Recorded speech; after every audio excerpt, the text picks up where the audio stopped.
L'avantage de participer à un jamboree, eh bien pour un montant abordable, vous avez un itinéraire guidé, ce qui vous permet de ne rien manquer à votre randonnée. Et ça, c'est sans compter l'ambiance générée par plusieurs centaines de participants.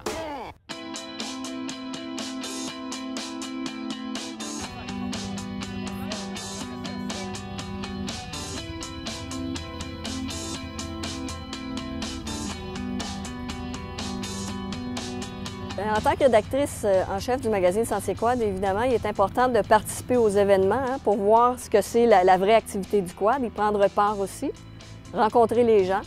Alors, je suis présente dans la plupart des gros événements, évidemment, les événements qui sont sanctionnés par la Fédération, dont les jamborees d'été et d'hiver, le Festival Quad Matapédien et le Rallye Photo Lanaudière. C'est incroyable ce que le magazine peut apporter d'informations aux gens. Les gens ont beau être partout dans la province, ont beau être à une longue distance des endroits où ont lieu les activités. Ils prennent connaissance par le magazine qu'il se déroule quelque chose d'intéressant, un rassemblement. Et ça leur donne l'occasion de faire, avec des amis, de prendre des décisions, de se rendre sur l'événement puis de découvrir de nouveaux coins de la province. Et ils sont souvent surpris, ils retournent d'ailleurs souvent pour des vacances aux mêmes endroits.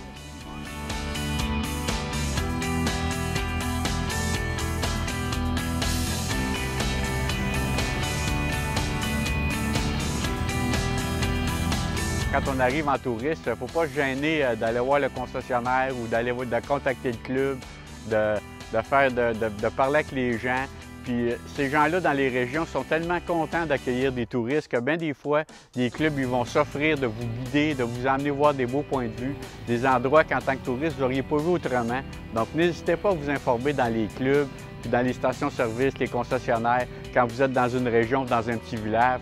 Ici, à Mont-Saint-Pierre, ce week-end, on ne peut pas venir à Mont-Saint-Pierre sans aller chez Pierre Coulombe Yamaha. Pierre, il va vous dire, va faire le sentier de l'Orignal, va voir telle montagne, va faire la vallée Taconic.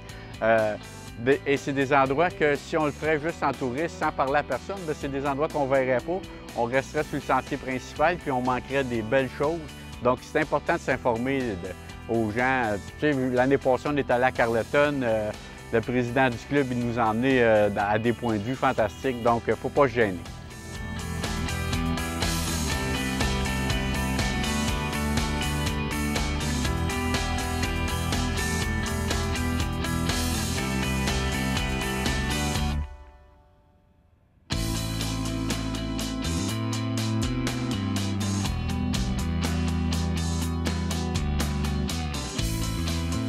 À chaque place que vous faites, surtout si vous venez en période estivale, il y a des festivals tout le long dans chacune des municipalités. Si vous voulez réellement visiter la Gaspésie, il faut prendre le temps d'arrêter et de voir justement la façon de vivre, l'hospitalité gaspésienne qui est énorme. Vous allez être reçus comme des rois et vous allez vous amuser grandement là-dedans.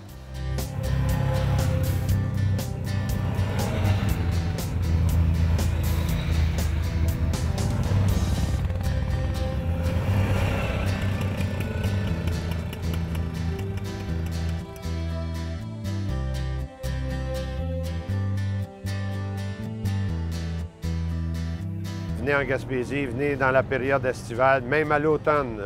Le mois de septembre en Gaspésie est à peu près comme le mois d'août ailleurs au Québec. Alors, c'est une très belle période pour venir nous visiter.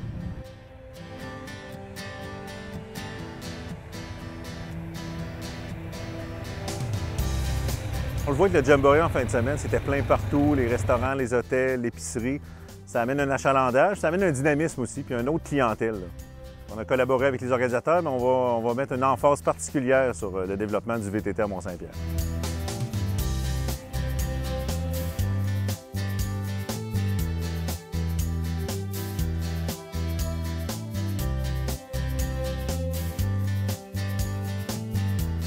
C'est vraiment une porte ouverte parce qu'on sait qu'à Mont-Saint-Pierre, il y a eu déjà 3 fois les championnats du Canada, ici avec le vol libre.